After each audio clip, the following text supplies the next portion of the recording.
Israel के आसमान में अचानक चमकती नीली रोशनी, फिर जोरदार धमाका और उसके बाद सन्नाटा। तेल अवीव, हाइफा और मध्य इजराइल के कई शहरों में लोगों ने जो देखा वो किसी आम मिसाइल अटैक जैसा नहीं था। फिर क्या थी वो चमकती नीली रोशनी? क्या ये कोई नया हथियार है ईरान का? अजीब सी बात सुनिए, जंग के बीच अब स्पेस में दिखाई देने वाली लाइट्स लोगों को इजराइल में अपने आसमान में दिखाई दी।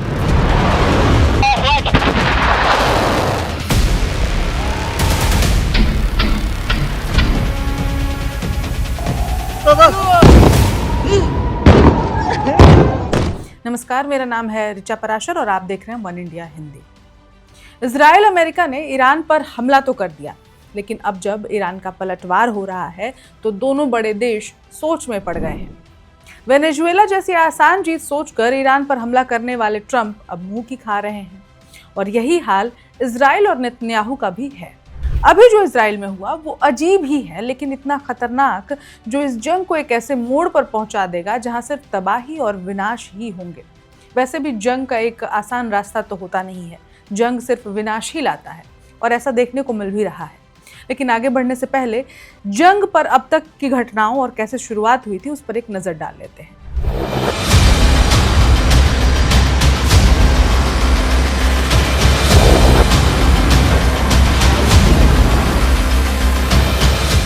जैसा कि आपको मालूम है, जंग की शुरुआत जो है वो 28 फरवरी 2026 को हुई थी। अचानक से मध्यरात्रि में सबको खबर आया कि इजराइल और अमेरिका ने ईरान पर भीषण हमला कर दिया है। इस पूरी जंग की शुरुआत अचानक नहीं हुई थी, इसकी नींव सालों से बन रही थी। ईरान का परमाणु कार्यक्रम, बैलिस्टिक मिसाइल क्षमता और इजराइल की सुरक्षा चिंताएं। ऐसा इजराइल का और अमेरिका का कहना है कि सुरक्षा चिंताओं की वजह से वो परेशान थे। लेकिन आपके पास न्यूक्लियर वेपन हो तो ठीक है, लेकिन अगर सामने वाला देश ईरान अगर न्यूक्लियर वेपन बनाए तो ये आपको बर्दाश्त नहीं है। और यही है इस जंग की कहानी। फिर क्या, 28 फरवरी 2026 को अमेरिका और इजराइल ने मिलकर ईरान पर एक बड़ा हमला कर दिया। लगभग 900 एयर और मिसाइल स्ट्राइक। टारगेट था मिसाइल बेस, जो ईरान के मिसाइल बेस है, क्योंकि ईरान हर दिन दर्जनों और हजारों मिसाइल और ड्रोन्स बनाता है। उसका एयर डिफेंस और टॉप लीडरशिप सबको बर्बाद करना, यही अमेरिका और इजराइल का एम था। और इसमें वो लोग शुरुआत में सक्सेसफुल भी हुए। ईरान के जो सुप्रीम लीडर थे अयतुल्ला अली खामेनेई, ऐसी खबरें आई कि जब वॉर शुरू हुआ उसके अगले दिन ही खामेनेई की हत्या कर दी गई। इन हमलों में ईरान की सत्ता के केंद्र को सीधा निशाना बनाया गया और यहीं से शुरू हुई मिडिल ईस्ट की सबसे खतरनाक जंग, जो अब पूरी दुनिया पर भारी पड़ रहा है।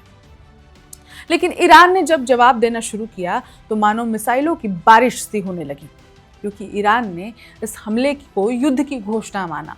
कोई भी देश मानेगा भाई, दो लोगों ने मिलकर, दो बड़े देशों ने जिनके पास बहुत वेपनाइज्ड हैं, जिनके पास हथियार पर्याप्त मात्रा में है, दोनों ने रातों रात ईरान पे निशाना बना डाला, जिसके बाद ईरान ने युद्ध की घोषणा कर दी और तुरंत जवाब देना शुरू कर दिया। सैकड़ों बैलिस्टिक मिसाइल्स, हजारों ड्रोन, कई देशों में हमले। कई देशों में आपको पता ही है, ईरान स्पेशली जो मिडिल ईस्ट की कंट्रीज़ हैं जैसे Saudi, Dubai, UAE, Kuwait, Qatar, Bahrain, Doha, ये सारे कंट्रीज़ जहाँ पर यूएस का बेस मौजूद है, क्योंकि यूएस इन्हीं बेसों से ईरान को टारगेट कर रहा। इसीलिए ईरान ने इन सबको तबाह करने की ठान ली। अब रिपोर्ट्स के मुताबिक ईरान के पास 2500 से 6000 मिसाइलों का भंडार है और हर महीने हजारों ड्रोन बना सकता है। ये ईरान की कैपेसिटी है। इजराइल, यूएई, सऊदी, जैसा कि मैंने आपको ऑलरेडी बताया, सब निशाने पर आए। सिर्फ यूएई में ही 300 से ज्यादा मिसाइल अटैक्स हुए। वीडियोस आप देख भी रहे होंगे आए दिन जो आ रही हैं सोशल मीडिया पर। इसके अलावा 1600 से ज्यादा ड्रोन हमले हुए। ये सिर्फ एक कंट्री, एक सिर्फ यूएई की बात मैं बता रही हूँ। यार, इस हमले का असर जमीन पर दिखाई देने लगा। जी हाँ, इस जंग का असर सिर्फ सैन्य ठिकानों तक सीमित नहीं रहा। इजराइल के शहरों में इमारतें ढहने लगी, ऊंची ऊंची इमारतें ढहने लगी, सैकड़ों लोग घायल होने लगे। इजराइल से ही खबर आई थी कि हाल ही में 200 से ज्यादा लोग घायल हो गए हैं। ये सब ईरानी हमलों में हो रहा है। ईरान के इस हमले को ये लोग अपोज कर रहे हैं, लेकिन ये लोग भूल रहे हैं, ये लोग, मैं बात कर रही हूँ अमेरिका और इजराइल को, ये भूल रहे हैं कि हमला शुरू किसने किया था। अब तुम शुरू करोगे, किसी पे उंगली करोगे तो उसका जवाब तो तुमको मिलेगा ही। अब कई हमले न्यूक्लियर साइट के पास हुए, कुछ मिसाइलें एयर डिफेंस को चकमा देकर सीधे शहरों में गिरी। अराद और डिमोना जैसे शहरों में तो भारी नुकसान हो गया। तेल अवीव इजराइल का, तेल अवीव से आए दिन जो आ रही वीडियोस हैं उन्हें आप देख रहे होंगे, जिसमें धुएं का गुब्बार दिखाई देता है। तेल अवीव में आग और धुआं फैल रहा है। जिसके बाद इस जंग का सबसे खतरनाक मोड़ आया, जो शुरुआत में ही मैंने आपको बता दिया था, नीले धमाके जो इजराइल के आसमान में भी दिखाई दिए हैं। तो आखिर सच क्या है? तो अब आते हैं सबसे वायरल खबर पर और इसकी पुष्टि करते हैं कि आखिर है क्या, इसकी पड़ताल करते हैं। तो आसमान में नीली रोशनी क्यों दिखाई दी इजराइल के आसमान में? अब कुछ रिपोर्ट्स में इसका कारण है हाई एल्टीट्यूड इंटरसेप्शन। ये बताया जा रहा है, यानी कि जब मिसाइल को हवा में ही मार गिराया जाता है तो वो बहुत ऊंचाई पर फटती है।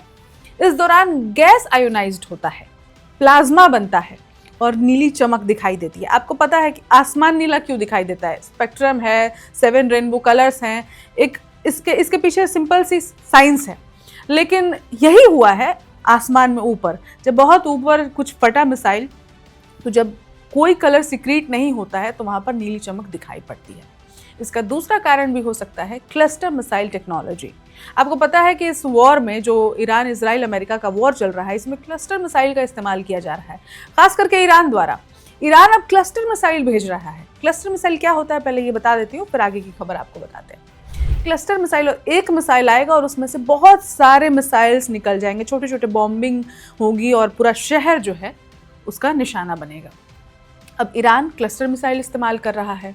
एक मिसाइल कई छोटे बम हवा में फटकर फैल जाते हैं, जैसा कि मैंने आपको बताया, और जब ये हवा में फटते हैं तो कई चमकीले विस्फोट होते हैं। अभी समझिए कि कितनी एडवांस टेक्नोलॉजी है कि एक मिसाइल छोड़िए और उसमें से सैकड़ों बम निकल जाएं।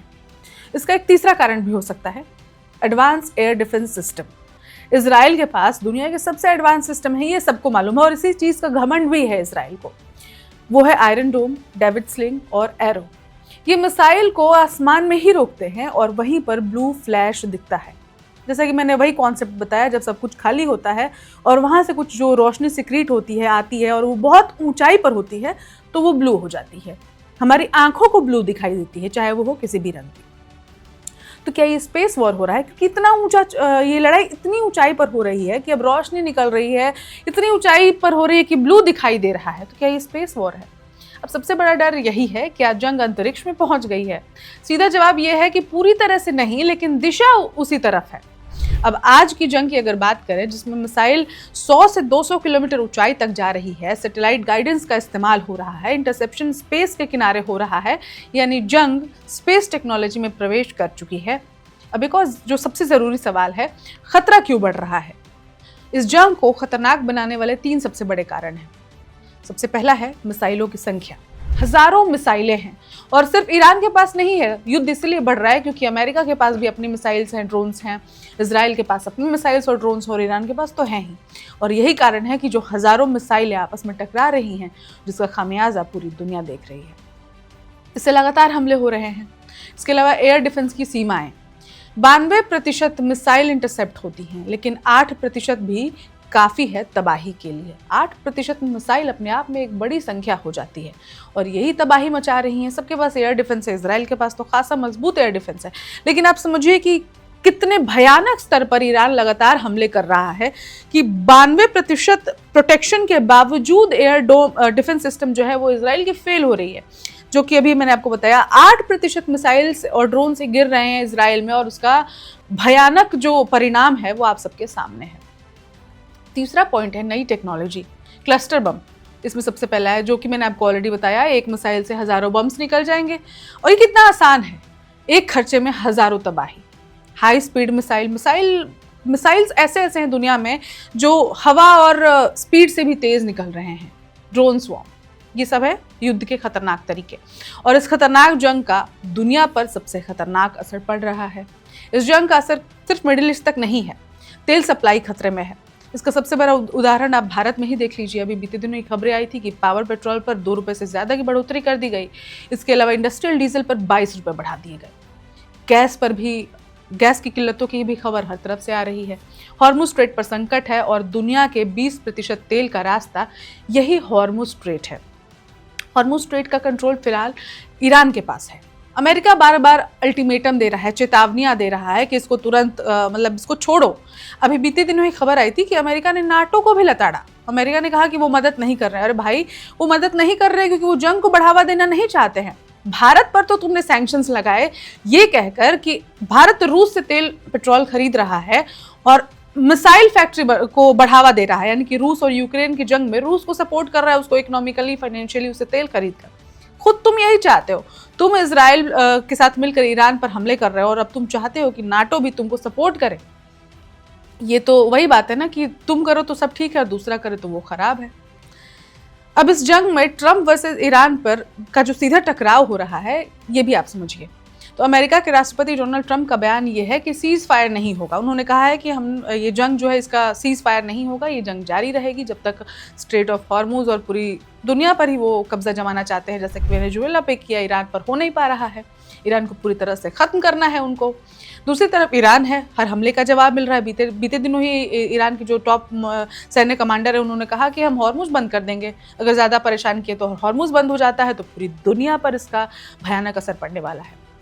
तो सबसे बड़ा डर जो है वो है न्यूक्लियर और केमिकल का खतरा। अभी तक तो सारे वेपन्स निकल चुके हैं, लेकिन जिस दिन न्यूक्लियर वेपन निकल जाता है और अगर केमिकल अटैक हो जाता है तो आप समझिए कि पूरी दुनिया ही तबाह हो जाएगी।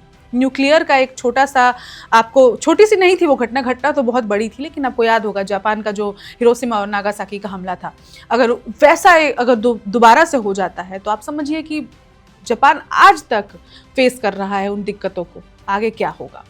अब डर सिर्फ मिसाइलों का नहीं है, क्या अगला कदम न्यूक्लियर होगा। अगर ये केमिकल वेपन इस्तेमाल हो जाता है, न्यूक्लियर इस्तेमाल हो जाता है, तो जंग जितनी लंबी चलेगी खतरा उतना ही बढ़ता रहेगा, क्योंकि अंत में वही होता है, फिर हमारे पास जो ब्रह्मास्त्र होगा हम उसको निकाल देंगे।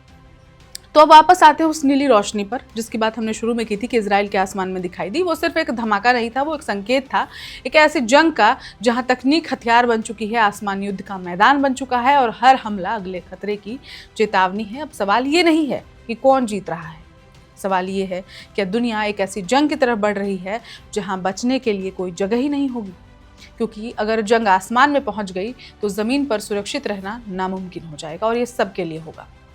इस खबर में इतना ही। अपडेट्स के लिए देखते रहें one India Hindi. Subscribe to One India and never miss an update. Download the One India app now.